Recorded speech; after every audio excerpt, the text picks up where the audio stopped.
Hey, this is Otacon. You're listening to This Week in Geek with Mike the Birdman and the rest of the TWIG crew, right here on ThisWeekInGeek.net. Are you listening? Snake? Snake? Snake!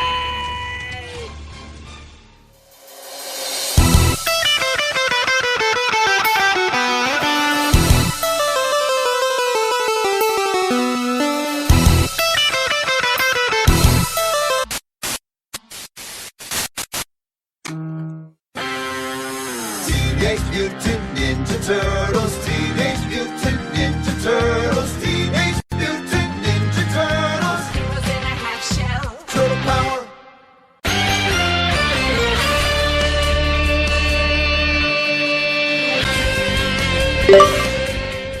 Hey guys, what's going on? You are listening to The Prototype, only on ThisWeekInGeek.net. I am one of your radical dudes today. I am Mike the Birdman, but I'm not alone, as we, oddly enough, have pizza here at the house. I'm joined by my brother in cahoots. Alex, the producer, I don't know, Cowabunga, Something or other. tubular, radical. Booyakasha, if you followed the new stuff. I don't. I'm a purist. I have so many thoughts on this. So guys, if you haven't guessed, we're going to be talking about another game that we got a chance for review right towards the end of August. And this is something that I'm very thankful to the guys over at Konami and Digital Eclipse.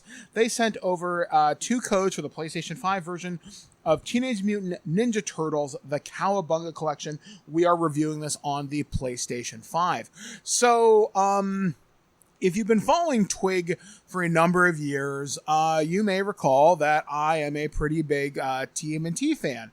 I really got back into the series back in 2012 when the new Nickelodeon show came out. My former co-host of the Prototype, Jamie, was a huge Turtles fan. We used to talk about it all the time. Playmates used to send me all the toys from the line. And I've always kept kind of an ear to the franchise in some capacity. In fact, you may remember a few weeks ago, I reviewed the new Netflix movie, Rise of the TMNT, which is honestly worth your time if you want to see how that series ends. And Shredder's Revenge came out in the last few months as well. So yeah, like it has been a weirdly good time to be a Ninja Turtles fan. We found out Seth Rogen's new movie, Mutant Mayhem's coming out next year. Like, it's a really good time to be a fan of the heroes in a half shell. So this game was announced earlier this year in a PlayStation State of Play. Limited Run Games has done a really awesome collector's edition, which I haven't got my hands on yet. But honestly, I don't have space for it. So me and Alex asked the company if they could provide us with a couple of codes for this, because each of us has varying degrees of experience with these games. These are the games I grew up with in the 80s and 90s. Whereas, Alex, your experience is a little bit different. Yes and no. I never played the arcade games in the arcade because I never had one at my local arcade. Mm-hmm. I'm sure there was a Turtles in Time, but I think it was always broken because it was so overplayed that, like, always one of the joysticks would be gone, whatever. My first experience with Turtles was, I was born in 1987. For my 5th birthday in 1992, I received all Turtles things. I got the toys that were the Turtles that you could take in the bathtub with you. Mm-hmm. And they would squirt water and all that. Oh, yeah. I also received Turtle slippers, Turtle baseball cap, Turtles pajamas, Turtles everything. That was at my birthday party. My mom made out of construction paper a pin the mask on the Turtle game for us to play when the kids came over. That's how big into Turtles I was at that time. That's honestly one of my favorite stories you tell me about your mom. And the second year after that, or the year before that was, the year after that was Batman. And the year after that was pin the mask on the Power Ranger. Nice. But yeah, so it's fun little stuff, right? So my experience was I had the NES game, the Turtles first one, the one that nobody could beat. I still can't beat it. I was always dying when it came to the water level, right? And I was only ever able to get to the end of that game twice using a Game Genie. I'm a cheater. I'm 5 years old. How am I supposed to beat that game?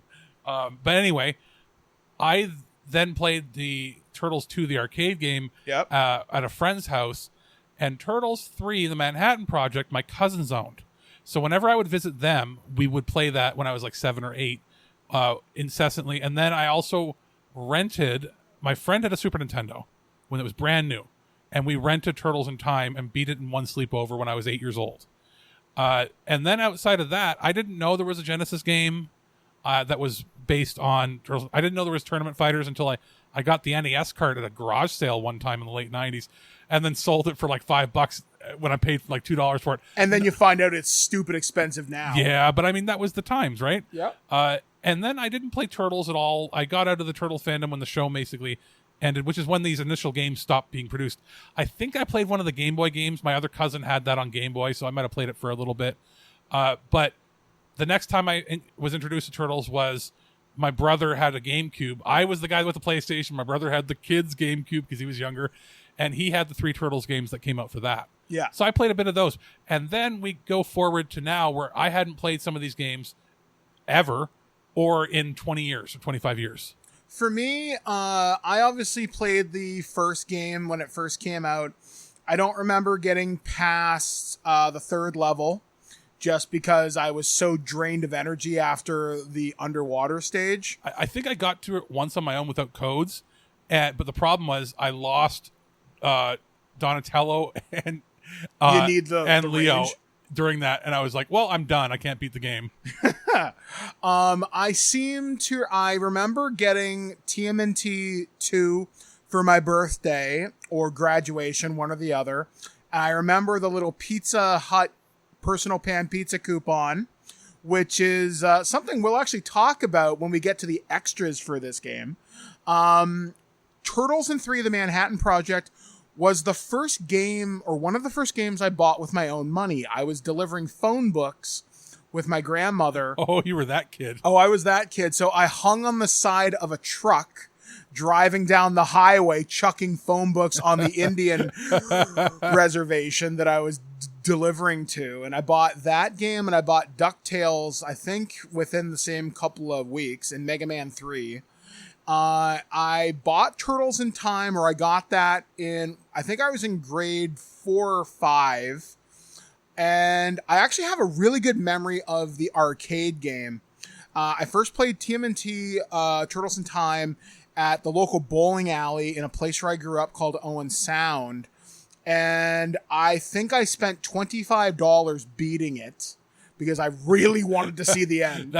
That's like my $20 every time I wanted to try to beat X-Men. Yeah, it's like, but it was so worth it. And I never had a chance to play the original Turtles arcade game up until about 10 years ago. My friend Chris, who owns a comic book store, a friend of mine and his brother restored arcade machines. And they did from the ground up a ruined original Turtles arcade machine. They rebuilt it right from scratch. They redid the side art, they redid the bezels, the T-molding. Resoldered new capacitors and all that stuff. Like, it was a gorgeous machine, and it was in there for like 3 years. And then the other games, I remember TMNT Fall of the Foot Clan was one of the first Game Boy games I ever had as a kid, and I could rip through that in 20 minutes going to school. Radical Rescue I never played. Tournament Fighters I didn't play till I was collecting games for the Super Nintendo. I was going to say, I think the Super Nintendo is the most common version, right? Yeah, the Genesis version isn't very good, but it is different. I didn't know it existed. And again, I'm kicking myself for paying $2 for the NES one, going, man, this game sucks, and selling it for $5.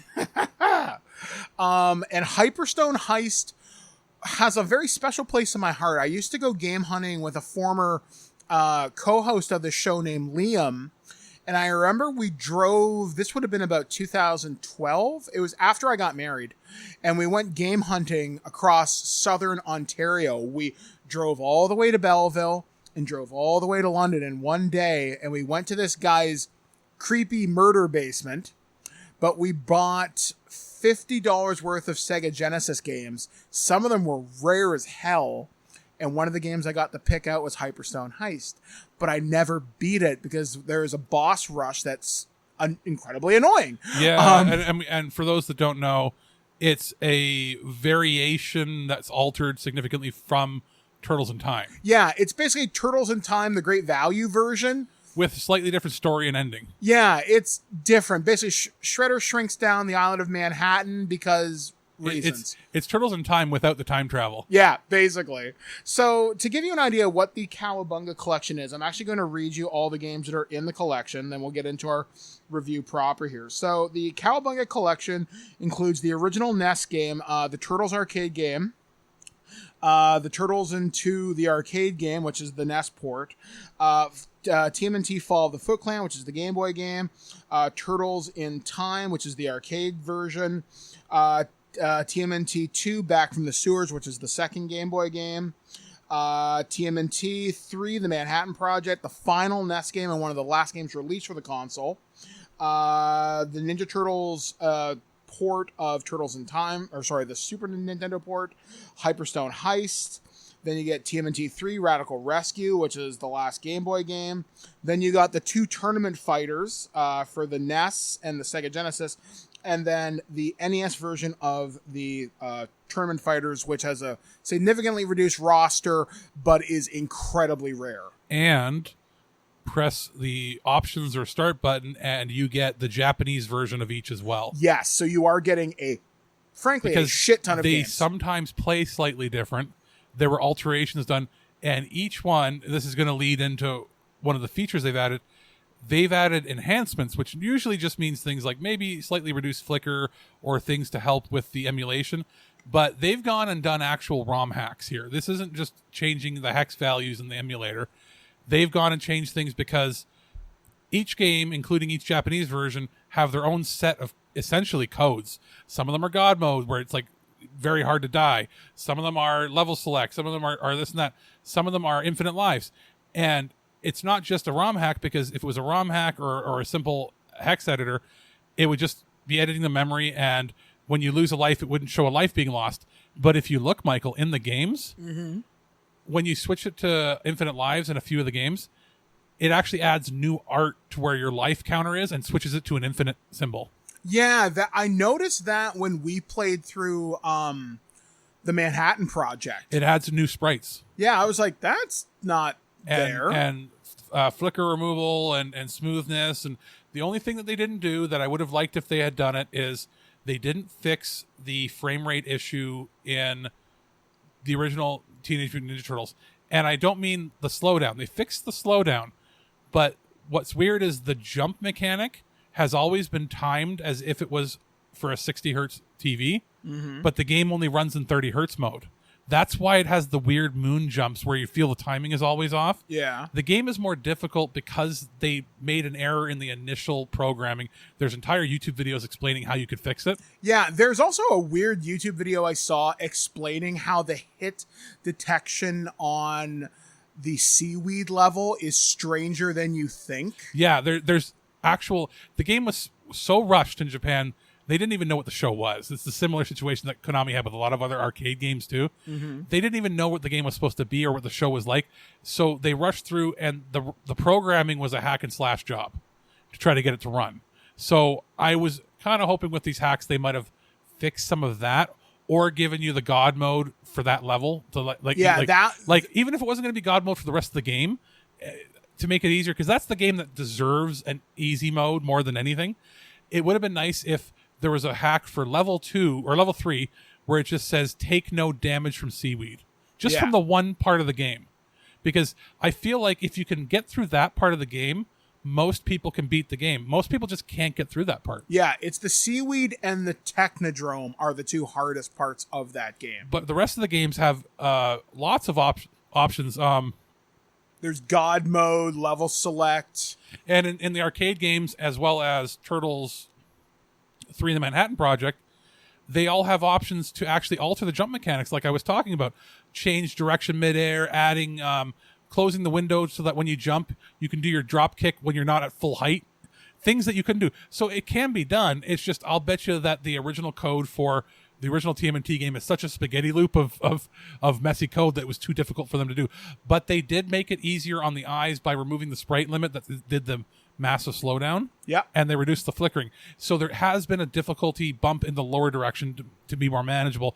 And part of that makes me feel that I think they did that because that game could cause photosensitivity issues One with of how the it used to flicker way back in the day. One of the things I do like too is they do give you a variety of different filters, so you can decide Yes. how it looks. You can zoom it, you can crop it, you can make it bigger, you can have background borders. We generally played it with the Full screen with borders. what that means is it scales it 1-to-1 to the right size and then just puts borders on the side. Yeah, Whereas the default mode is to center the original resolution on the screen, yeah. which can be kind of tiny for a Game Boy game. But yeah, I mean, some of these games do have online mode. We didn't have a good experience with that, so we kind of ignored it, which is unfortunate. Yeah, that's something that can be patched later on. It's not that it doesn't work; it's just that it's not great. Yeah, you get the couch co-op is fantastic. Yeah, like we played through a couple of games when Alex came over to visit, and it worked fantastic. I'd say the games I had the most fun with were Turtles in Time and going back to replay the Manhattan Project. Turtles 3 is might be blasphemous, but that's the best game in the series of the original series. Of the NES games, yes. I like it better than the arcade games. Wow. For me, Turtles in Time, the Super Nintendo version, is the superior version, mostly because they added stuff to it. But the arcade game of Turtles in Time, I haven't played that since I was going out with a girlfriend in high school.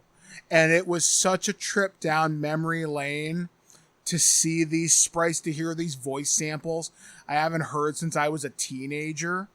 And it was just such a trip. The 3 games I didn't like, and it's because they control kind of funny, is the fighting games.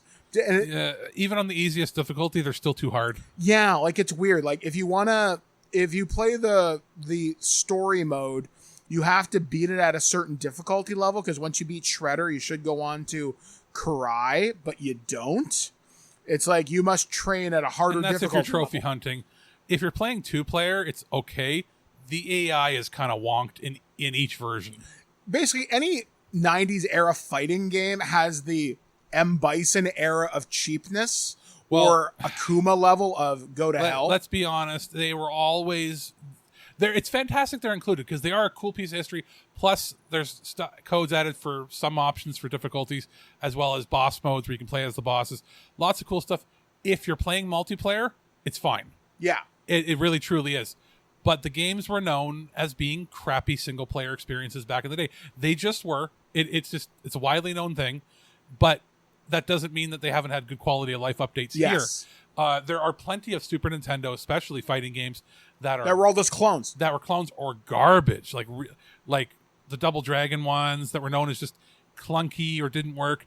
Like for every company wanted a Street Fighter, and not every company succeeded. And you basically and like Power Instinct, they tried to make all these knockoffs, and pretty much outside of the SNK, or was it Capcom? Was it SNK that made World Heroes 1 and 2? Yeah.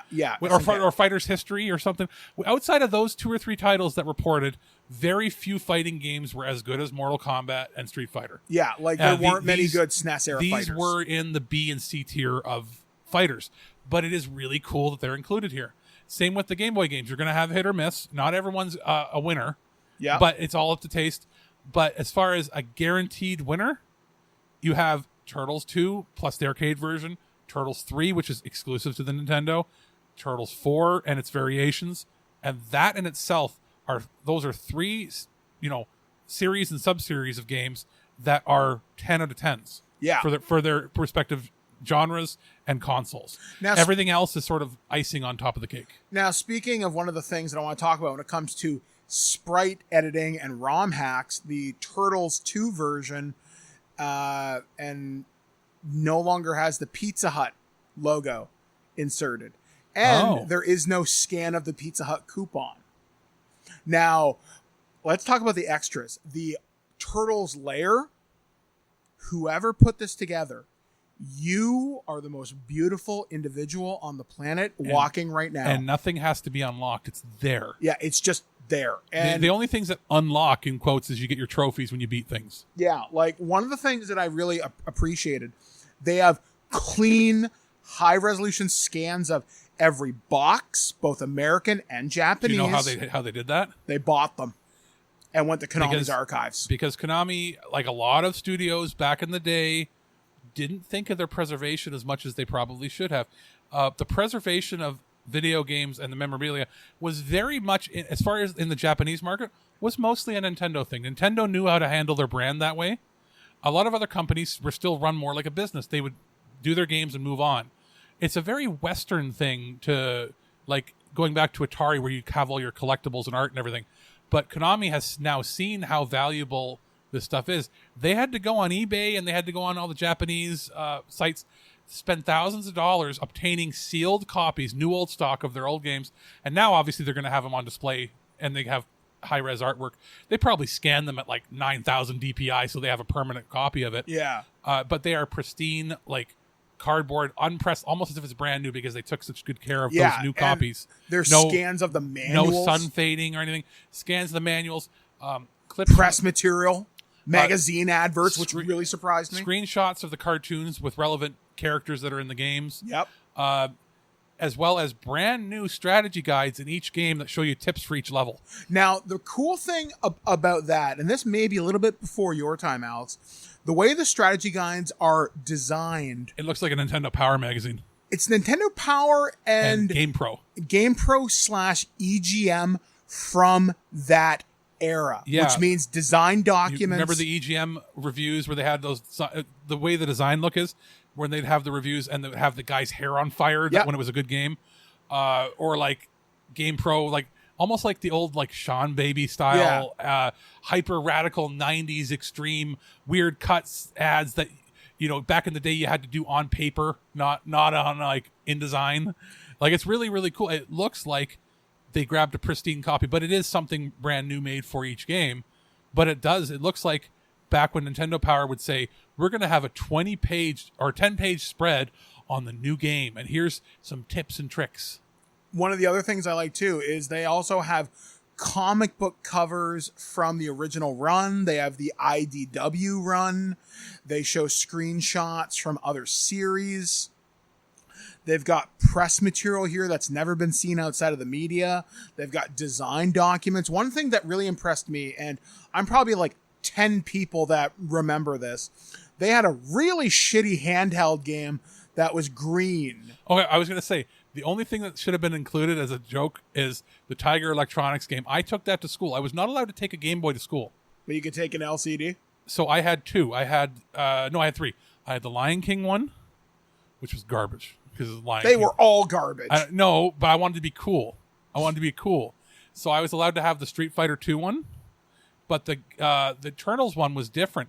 Instead of the standard Tiger Electronics size, it was like oblong. It looked like Blinky from, like the weird shape. It looked like one of the ghosts from. It looked like a Pac-Man. gourd. With like where it tapered out to the bottom. It was a larger screen space, and I played that thing to death till it died. Yeah. I had the Mega Man 2 one and Castlevania. But it's so neat to see this. There's like a presentation package where like, hey, radical dudes, you want to carry this in your store come holiday season. There's design sketches. There's animation tests. There's art. Can I make one complaint that I have across the board for this, even though it's developed by a different studio than Shredder's Revenge was? They both have the same issue. The re-recorded cartoon song. It's probably tied up to the rights. It's a nitpick, I know, but it's the same song. I think it's the same version that's on Shredder's Revenge. I think it's a little different. I think it's done by the same artists. Yeah, and I feel what always sounds wrong is the filters are a little wrong. The voices sound like Kmart version of the song, if that makes any sense. Yeah. The music sounds fine, but it's like instead of Teenage Mutant, it's like Teenage. It's off. It's, you know what I mean? Teenage Mutant, legally distinct Ninja Turtles. You'd think that they would own that, but I guess whatever rights perpetuity with whoever. Yeah, they've got screenshots from the cartoon. Why can't they have the original song? And I get there's probably some issues back there. I feel like that's the one tiny nitpick I'm going to mention, because if we didn't, somebody would give us a comment. Well, all this nostalgia, why isn't it using the old song? We don't know. Probably rights. Yeah, I mean, like, if anything, Digital Eclipse, they did the Aladdin collection. They did the Disney collection that we reviewed last year. Digital Eclipse Street Fighter is in that upper echelon of doing modern ports with modern updates, including like hacks and codes. The other studio is M2. And whenever you see the name M2 or Digital Eclipse attached to a project, you know it's going to be something of high quality. I would also say Iron Galaxy, because they did the Marvel vs. Capcom stuff. They just when we're talking like retro NES ROMs, when we're seeing those ported to modern systems with modern emulator wraparounds and everything, it's generally M2 or Digital Eclipse are the two kings of that. Digital Eclipse, if I had to ask for anything, and this is a dream, I would love for these guys to work with Capcom. Give me every single Marvel game that you can that's quality. Like, give me your Marvel vs. Capcoms. Anything that's been ported to those arcade 1-up machines, give me that. Won't happen, probably. Well, I mean, if we're staying in the realm of Konami, because this is a Konami thing. Metal Gear. 1-5. Nah, okay. If we're going older ROMs, they could do a Simpsons? collection of stuff. Nah, it's a licensing nightmare. Yeah. But you could go with some of the other, like, they've done Castlevania collections. Yeah. But you could find others. But if not that, if this is the quality work that they do with this smaller project, I would love to see a trilogy of the GameCube games. The 3D, because they're 4-player brawlers, have the 3 of those put into a premium box for $70-$80. And with all the Game Boy games that come up, and end it with TMNT Smash Up. Actually, yeah, if you're going to go maybe test the waters again, maybe, because it is 3 full bigger games, do that, because I don't know if those games could work individually. I think it's a collection they work. And then as a third set, you do all of the Game Boy Advance or anything moving forward that they had Turtle-wise. Work your way through the decades. Yeah, like, honestly, somebody had said the 360 game based upon the 2012 series was bad. Honestly, it was one of my first platinums, but I had a lot of fun with it because I really enjoy that style. But Digital Eclipse has done something I didn't think was really possible. They've set a new bar for what a nostalgic collection should be. I mean, and people get worried about price points on these collections. If you're putting out something of this quality, you can charge, either a B tier or a full price game, and nobody's going to bat an eye if this is going to be the quality you get every time. Yeah. There's always the fear mongering. It's like, oh God, why am I spending X amount of dollars on old games? Because you can't get them. Because you know what? Even if you legally owned them and you bought them individually, you have emulator, whatever, you have your own cart, you're going to emulate on your computer, blah, blah, blah, blah, blah. You've got all these options. It's a lot of work to make it work, and you're not going to get it to work as good as this. And you know what? I can't play the arcade game with you online. Yeah, exactly. There's features. They have baked in extra features. Yeah, like for me, the thing that really set this apart, the extras and the turtle lair, for me alone, that was worth the purchase price. But to have arcade perfect emulation with enhancements, this is the next level. Digital Eclipse has done something astounding. I honestly think this is the best year to be a Turtles fan in easily 10 years. It's a 1-2 punch. Like, come Christmas time, do you know how many people we're going to be telling, if you got a family, you got kids, you got a modern console, that they should just pick up Shredder's Revenge and this collection? Yeah. And that's your family gift. If you can't afford a lot of stuff, this might be the 2 games you get for the family. Like, honestly, or even if you know someone who is in our age range, 35 to 40, we are the Turtles fans who grew up with this stuff. Well, for us, easy. But even people like our parents with some of the easier modes, turn on God mode and let Grandpa play. Yeah, like they could go through Turtles in time. A little kid, and we're playing it on PlayStation 5. But if you've got another console, little kids, hand them a controller, hand Grandpa and Grandma the controller, hand them a Switch, put on God mode, and let them go, because especially the arcade version, where all you have to do is press a button to add more coins. There's a point where it's not about how difficult it is; it's about spending time with your family. And this is a great game to spend time with multi-generations of your family. This is something I'm going to say, and I don't often say this, and I've only done this one other time in my life. I'm seriously considering purchasing this for the Switch, because I want this handheld. Even though you have a copy on PS5. Yeah, like that is something. The only other game I've done that with is Scott Pilgrim.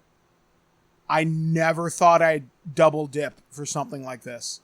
But this collection it's fast, it's fun, it gives me the depth that I want. As you just said, it's accessible to every age range. And I think this could bring in Turtles fans because Rise of the TMNT just got a new movie. There's a new theatrical movie from Seth Rogen coming out next year. You can still find Mutants in Manhattan, which is the Platinum Games one that came out on the PlayStation 4 if you look around.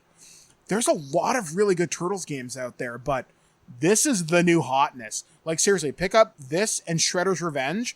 You'll have fun for like a month. Well, more than that, this is going to be your holiday games. Yeah, like seriously. For kids, like, look at the landscape of what's coming out in the fall. It's all violent stuff. A lot of violent stuff. A lot of things have been pushed.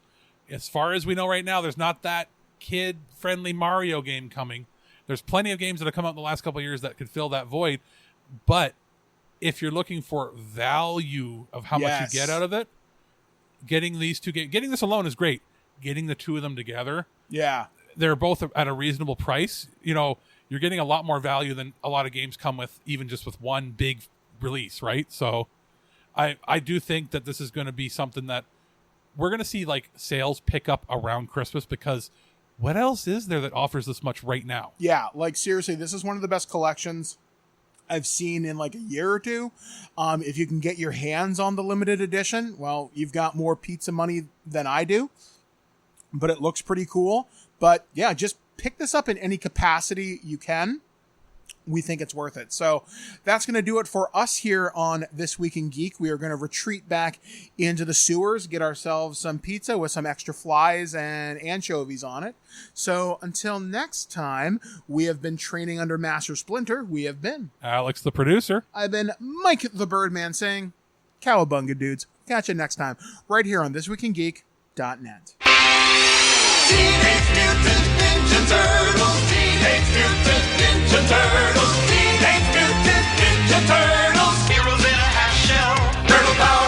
They're the world's most fearsome fighting team. We're really hip. Ninja Turtles. They're heroes in the half shell. And they're green. Hey, get a grip. Turtles. When the evil Shredder attacks, these turtle boys don't cut 'em no slack.